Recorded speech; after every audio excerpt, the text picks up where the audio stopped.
Fantastic Fridays, Hawks, Hoops, Tawk, and Squawk about the disaster of the process. That's right, the supposed Philadelphia 76ers rebuild that took place prior to the 2013-14 NBA season. And as we see, 10 years later, the process has failed. There's been another disgrace. And it's really, it's punishment from the basketball guys, from the Hoop Sevens, how everything's played out. When you think about the clown show of the Philadelphia 76ers organization over the past 10 seasons throughout this whole disgrace of a process, and even before that, because what led to the process was the organization breaking up that 2011-12 Sixers team that was an 8th seed and advanced to Game 7 of the semifinals against the Boston Celtics. Now, I know everybody's like, well, the Sixers only advanced to the second round because the Chicago Bulls was hurt. Yeah, we get it. The MVP from the previous season, Derrick Rose, he did go down with that terrible, horrific injury in Game 1. As a hoops enthusiast, that was sad to see, because I was a big fan of D Rose. Was even rooting for the Bulls that year that he won MVP and they went 62-20. I knew it was a tall task going against that Miami Heat super team, but I still rooted for the Bulls or cheered them on nonetheless. Fast forward to a year later, the Sixers started the season 20-9, but then they slipped, went 15-22 the rest of the way, which resulted in them finishing with the 8th seed. But even going into that series, I was predicting the Sixers was in 6. I called Sixers in 6 before the series even started. I was telling people we're going to steal one of the first 2 games in Chicago, and we're going to win all 3 games in Philly to clinch the series in 6. And this was before the Derrick Rose situation. I just had a good feeling about that team. And for those that scream, well, they only got to the second round because of injuries, whatever, you could say that about plenty of teams. Past, present, shit, even future. But anyway, that Sixer team take the Boston Celtics 7 games. And for real, let's be honest, the Sixers should have beat Boston in 6 that year. We took Game 2 in Boston, but then the league gave them Game 3 in Philly, which gave them back the home court advantage, and the home teams won the remaining 4 games. Philly won games 4 and 6 of Philly, and Boston won 5 and 7, and on their home floor. Now, just the other day, Iguodala and Evan Turner was on a podcast, and Evan Turner was breaking it down how the league wanted the Celtics to win that series, and how even Elton Brand told them, because Evan Turner was just a second-year player at the time. Meanwhile, Elton Brand's a veteran. He had already been in the league, 14 seasons, 13, 14 seasons at that point. But anyway, Elton Brand broke it down that the league wants Boston and Miami in the Eastern Conference Finals, and it's not like you could blame them. But the Sixers was robbed that year. They should have beat Boston in 6, and that Sixers team could have gave the Heat two L's during the conference finals. Not saying in any way that we would have beat them, but we would have got a win or two. Indiana that year wasn't that much better than us. What was Indiana that year? What was a 7th seed or nah? They was you know, I mean, I'm driving, but I can't look it up. I did know that Indiana took Miami 6 games in the semifinals. So I don't see why that Sixer team couldn't have did the same thing in the conference finals. But anyway, that 2011-12 team had captivated the city. Because remind you, this is the first time in 9 years that the Sixers had advanced past the first round. You know, it was a lovable team full of homegrown players that we had drafted. You know, led by Andre Iguodala. Shout out to Iggy, who definitely deserves to be a Hall of Fame and one of the more underrated Sixers of all time. He caught a lot of flack because of that contract he signed in the summer of 2008. People feel that he didn't live up to it, but Iggy was the heart and soul of those post-Iverson, pre-process 76er teams. You know what I mean? And those that really know the game will attest to that. But anyway, the team led by Andre Iguodala, who made his lone All-Star appearance that year in Orlando. Other homegrown players, you had Thaddeus Young, Lou Williams, Jrue Holiday, Evan Turner. You know, a shout out to Jrue Holiday, who is a champion and was an all-star with the Sixers. But anyway, they should have never broken that team up. Not saying that that was a championship team, but all they needed was maybe another bench piece or two, and they could have been a true contender in the East. But, you know, management wanting to get a star, and this is by far one of the dumbest trades that the organization has ever made. You trade Iguodala and Nick Vucevic.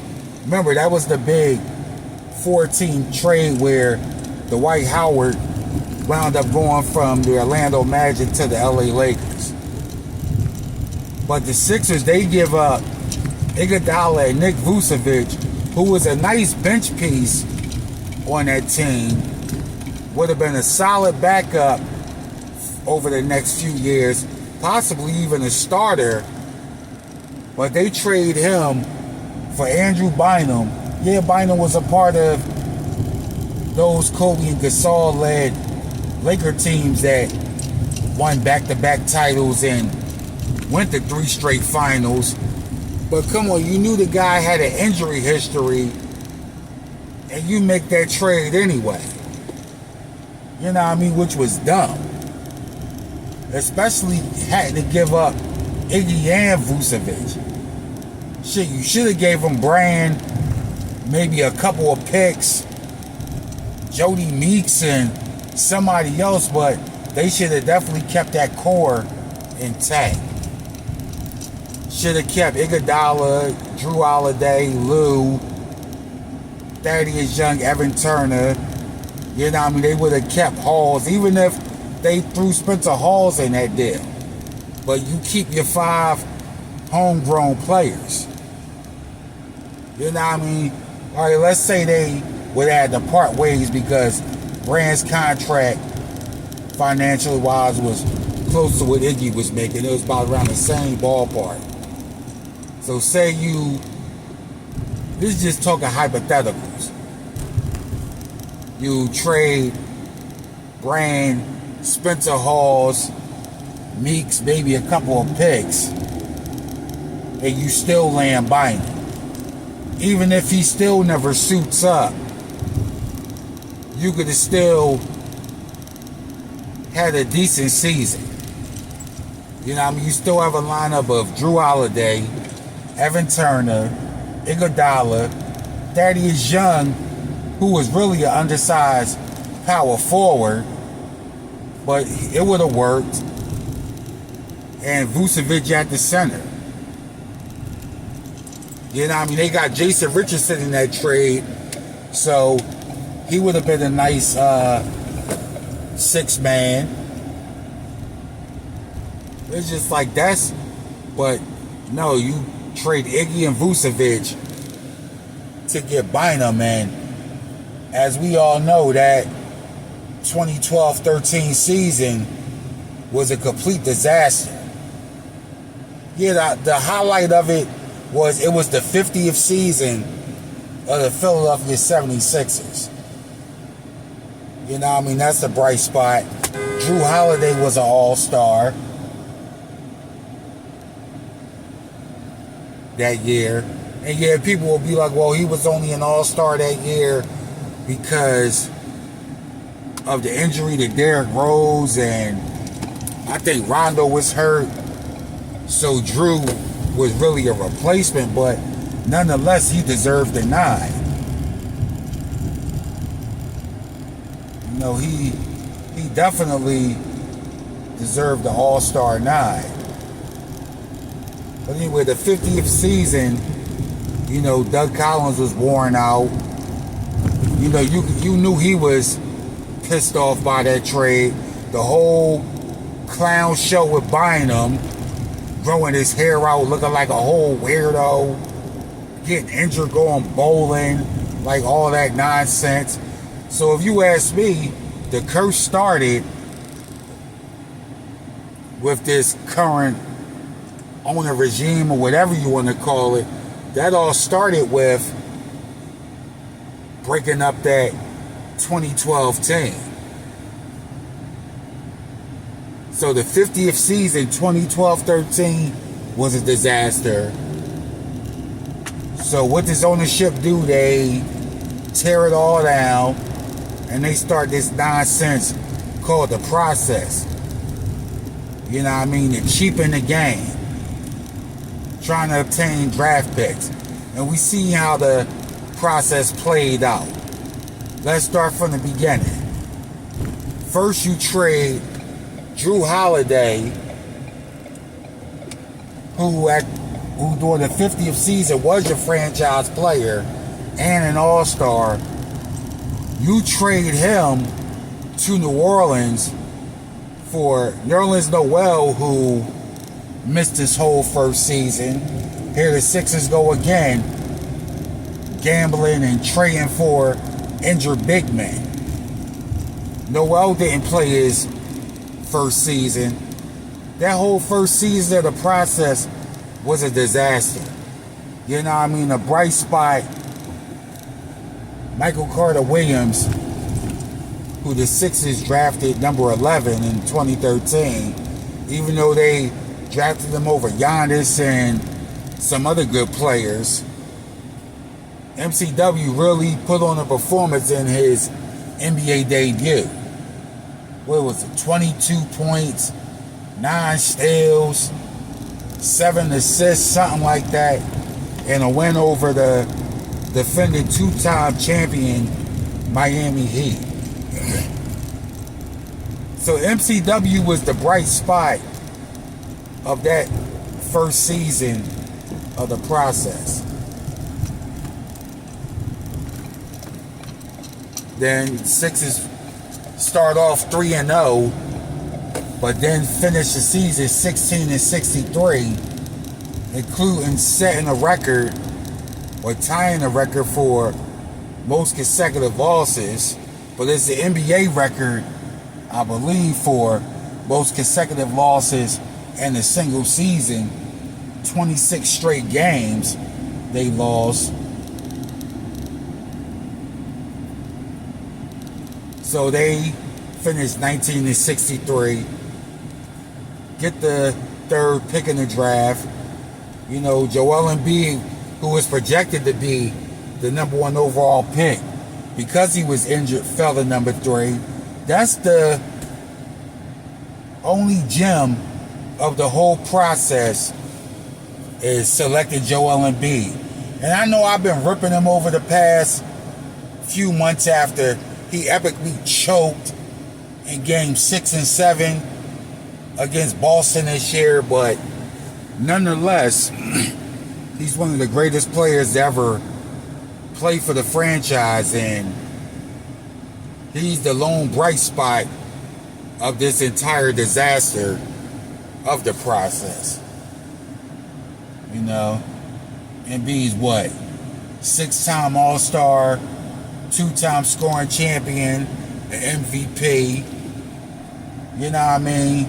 You could say he should have won another MVP. Should definitely have a Defensive Player of the Year award. You know, and he still has time to add to his resume. You know what I mean? Hopefully, adding to that is NBA champion and possibly a Finals MVP. But Embiid is the lone bright spot of the whole process. Otherwise than that, it's just been a shit show. All those draft picks that they bombed on. Jahlil Okafor. Taking Ben Simmons number 1. And I don't care what nobody says, because Sixer fans, especially the homers, love to deflect when it comes to the Markelle Fultz, Jason Tatum situation. Sixers shit could have had Tatum, but they took Fultz, who all of a sudden forgot how to shoot. That was a disaster in itself. Six owners would be like, the Celtics knew what they were doing. The Sixers never had a chance at Tatum. They had the number 1 pick, didn't they? So, yeah, the hell they could have had Tatum. But that's just your typical homer deflecting. Back-to-back number 1 picks turned out to be head cases. We all know how the Ben Simmons fiasco ended. The Markelle Fultz fiasco wasn't much better. You know what I mean? Ben couldn't shoot. Markelle forgot how to shoot. So you just bombed back-to-back number 1 draft picks. Yeah, the process was a complete joke. Fast forward a year later, 2018. Homegrown kid, Mikal Bridges. 2-time NCAA champion at Villanova. Mine worked in the front office for the Sixers. Not that that makes all the more difference, but it adds to it anyway. You could have had him. You did have him. You drafted him. But what do? Typical fuck-ups of an organization. You trade him for Zaire Smith, who wound up being allergic to peanuts, and I don't even think he's in the NBA anymore. Like, he's probably driving Amazon Prime or something. What's up, Gwen? Hi. Yeah, talking about this shit show of a Sixers organization and the failure of a process. Terrible. But yeah, they trade for a guy that's allergic to peanuts. Brett Brown's old Barney Rubble looking self talking about, oh, he could be the next Kawhi Leonard. You traded a homegrown kid that won 2 national titles with Villanova. His mom worked in the organization, or still does, or whatever. I'm not quite sure.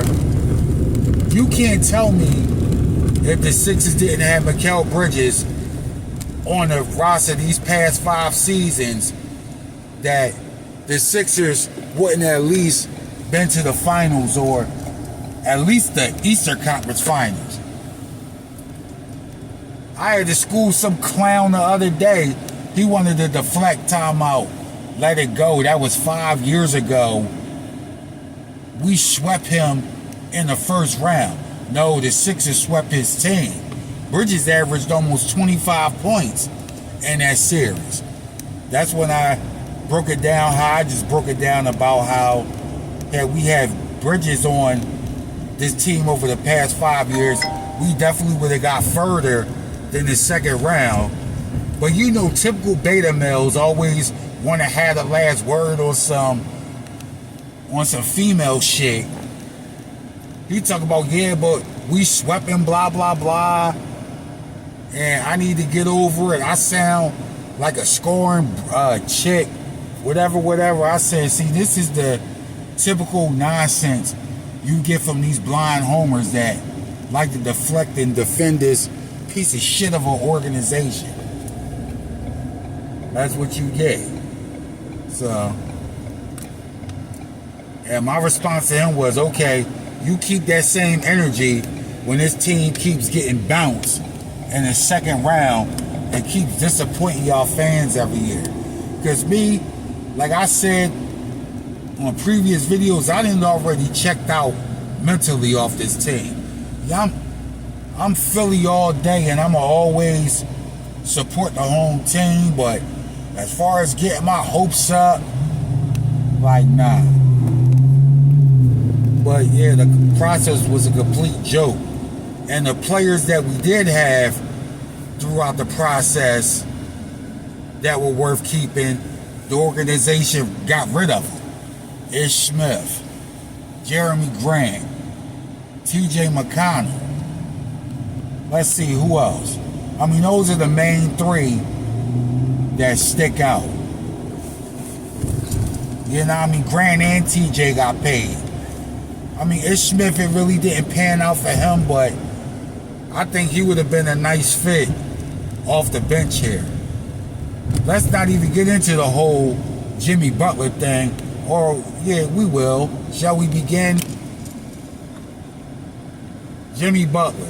First of all, Robert Covington was another decent player from the process. All right, we trade him and Dario Saric to get Jimmy Butler. But they let Jimmy go all because of Ben Can't Shoot Simmons and Brett Clown.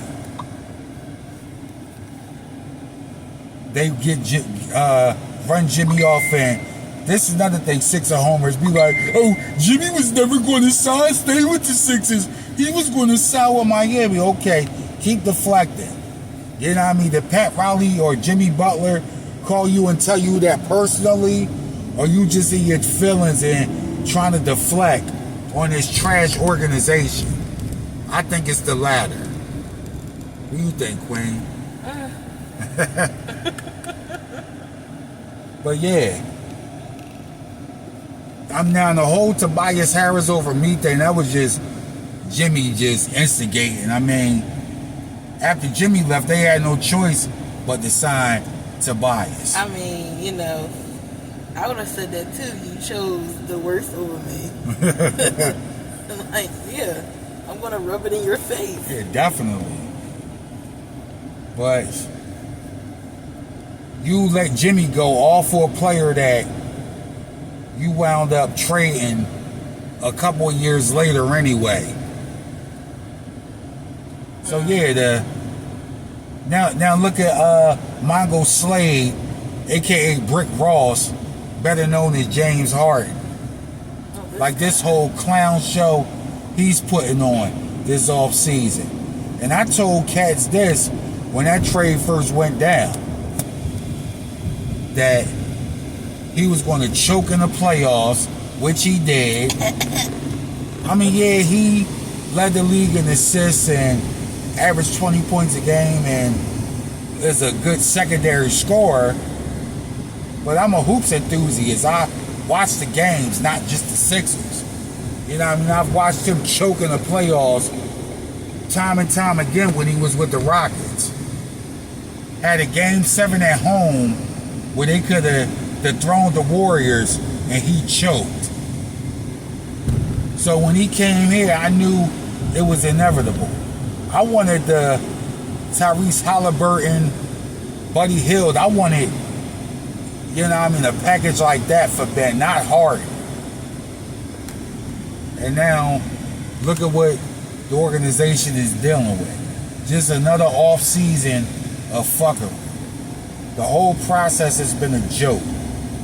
You know what I mean? From Sam Hinkie getting forced out for the Colangelos, whose son Brian Colangelo had that whole burner gate nonsense where he was using fake accounts to trash the current team, Embiid especially. You've been through 3 different GMs throughout the process, from Sam Hinkie to Colangelo. Shit, 4 if you include Elton Brand's brief tenure prior to Daryl Morey. So all these different front offices over a 10-year period. Meanwhile, the process hasn't produced no result. This team has gotten as far as the Iguodala-led 2012 team that the team should have never broke up. So yeah, the basketball gods are spanking this organization. And it's going to continue. Facts over feelings. You know what I mean? You don't get rewarded for trying to cheapen the system. Look at Embiid, as great as he is, and I have him amongst the top 6 players in franchise history when we're talking about player to player and individual talent. I have him in that top 6 with Doc, Wilt, AI, Moses, and Barkley. But come on, the guy's injury prone. You drafted him when he was hurt. And for real, he's exceeded most people's expectations. He's got a couple scoring titles. He has the MVP. He has led the team to multiple 50-win seasons and advanced past the first round, but that's not enough. You know what I mean? We need a championship. But that's going to be a tall task with Embiid as the best player if he's hurt every year in the playoffs. You know? It's going to be a tall task. The best team Embiid was on was when Jimmy Butler was here. Now just think about it. Had they not traded Mikal Bridges, still managed to make the Jimmy trade, and still managed to get Tobias, man, you can't tell me that team wouldn't have won the title in 2019. Especially if Embiid didn't get hurt. You can't tell me that wouldn't have been a title. But yeah, people have been asking all off season, has the process been a failure? Most would agree that it has been. But you know, you got the blind homers like, oh, there's still a chance, blah, blah, blah. Meanwhile, you have other people calling for a rebuild. You know what I mean? And I don't necessarily blame them. But the root of the problem is the ownership. Come on, you got an owner who, he's also the owner of the city's rival hockey team and the New Jersey Devils. And he just purchased a Philadelphia Eagles rival and the Washington Commanders, formerly known as the Redskins. So he owns 2 rivals of Philly sports franchises. Yeah, like, that clown needs to sell the team. I've been telling cats for years that he wasn't going to win nothing as long as that goofball, Harry Bentley off the Jeffersons looking, is in charge of the team. I've been saying this for years. This is the same clown who turned down not so much turned down, but didn't take heed to a proposal that, and this is another topic for another video, but he turned down a game-changing proposal just to keep the idiots in place that handles decisions in the organization from a marketing standpoint. Like the ones that, you know what I mean, put together like the highlight reels and are in charge of like events when it comes to honoring the team history. But that's another topic for another video. But anyway, the clown that owns this team, he greenlighted this whole shit show. He greenlit this whole fiasco. You know what I mean? The NBA's laughing at the Sixers. They're all laughing at them. You know what I mean? Really 11 years and counting, because this shit show started during the 50th anniversary season when they traded for Bynum. I said again, they should have never broke their team up.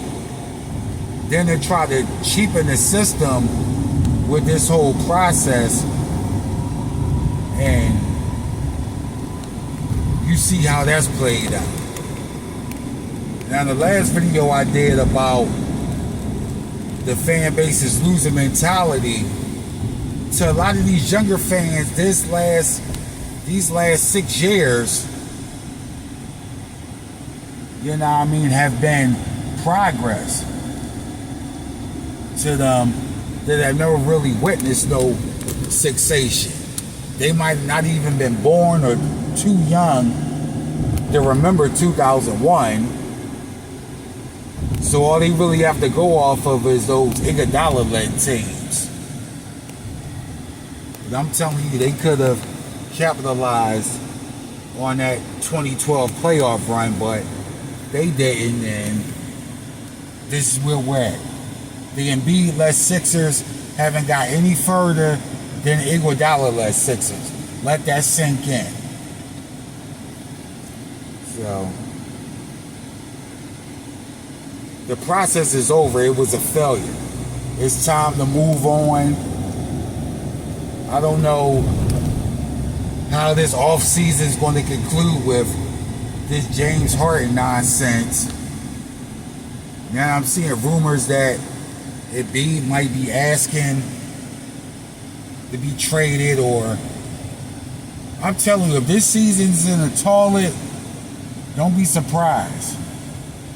They either Embiid request a trade, or the team just decides to start all over. Because that's a lot of people's sentiments. Start all over and build around Tyrese Maxey. I agree. You know? Get rid of Embiid. He's an injury-prone choke artist. You know what I mean? James Harden's a choke artist and a clown. So, we shall see how this offseason concludes. But, let me see what else. What other nonsense in the process? We already discussed the Colangelo Burner fiasco. This offseason's fiasco with Harden. The whole Ben Simmons drama from 2 years ago, after he choked in that Atlanta series. The whole Jimmy Butler leaving because the organization would have rather kept 2 clowns over Jimmy, who's a dog. You see the success he's had in Miami. 6 always be like, but he didn't win a championship. Okay, he's been further than the Sixers. He's been to 2 finals. You know what I mean? A good Denver team led by the real MVP and Joker, and that Lakers title in the bubble. Meanwhile, the Sixers are still stuck in second round purgatory. And you got cats bragging on Harden winning games 1 and 4 when his Mongol slave looking self was nowhere to be found in game 6 and 7. But all season he been doing clown shit, eating Trill burgers and boo loving with his boo-boo little baby or whatever. you know, selling his little wine. Just a whole clown. Hey, I like wine. I know. But yeah, it's just more nonsense after nonsense. I mean, but you gotta admit though, the Philadelphia 76ers, they provide us with great regular season basketball. You can expect 50 wins and a first round championship. And you can expect a circus of entertainment during the off season, as we're witnessing this off season. So I mean, a lot of Sixer fans are stressed out about it, but hey, I'm enjoying it because I called this over 10 years ago that the Hoops Heavens wasn't going to condone this type of fuckery. Fuckery spelled with a PH instead of an FU. But did you put fuckery in heaven in the same sentence? I know, I'm so disrespectful. So disrespectful. But yeah, I mean, it is what it is. Like, the basketball gods don't condone this type of nonsense. And that's obvious. That's why I say the Sixers are a cursed franchise that suffer from whack dynamics. And believe me, the whack dynamics go back way further than 2012. You know what I mean? This is a 5 or 6 decade long whack dynamics, but again, that's another topic for another video. This video is strictly on the process. Like I said, now on a positive note from the process, you had 2 Rookie of the Year winners, Ben Simmons 2018, Michael Carter Williams 2014, the 2023 League MVP Joel Embiid, who also won the scoring title this year and last year. Let's see, 6 consecutive postseason appearances, 5 trips to the second round, 4 50-win seasons, would have been 5 or possibly 6 had the 2019-20 season hadn't been interrupted by COVID, and also the 72-game 2021 season, which the Sixers did clinch the Atlantic Division. And I'm still wondering if the organization is ever going to give that team a banner to hang in the rafters. I mean, it's not a conference finals or a championship banner, but it's a banner nonetheless. It's something more recent, despite it being a 72-game season where fans weren't allowed in the arena until the playoffs. But I think people just put that division title out of their mind since they choked against Atlanta. Because they should have spanked Trae Young and them in 5 games. Like, come on. You know what I mean? I like the Hawks and I like Trae Young, but you let this little Oscar the Grouch looking dude embarrass y'all like that. But Ben choked, and B had all those turnovers. Man, it's just, I tell you, I said this is why I mentally checked out on this team.